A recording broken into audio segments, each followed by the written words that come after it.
ఓం శ్రీ గురుభ్యో నమః. శ్రీమాత్రే నమః. ఓం ఐం హ్రీం శ్రీం జ్ఞానగమ్యాయై నమః. నేను అనేది రక్తమాంసములతో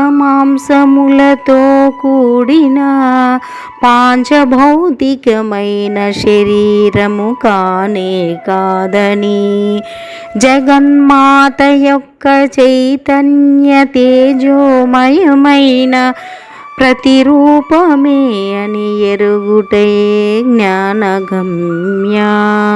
నిష్కలమైన చిన్మాత్రమైన శివమైన రూపము సమస్తమైన ఉపాధులచే వదలబడిన దానిని, అనంతము అమృతపరమైన తన రూపమును కేవల జ్ఞానము చేతనే పొందగలరని పలికినది శ్రీమాత.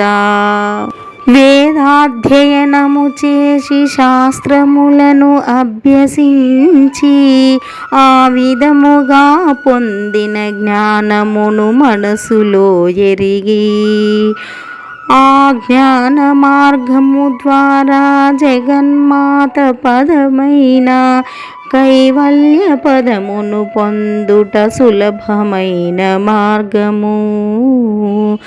కైవల్య పదమును పొందుట సులభమైన మార్గము.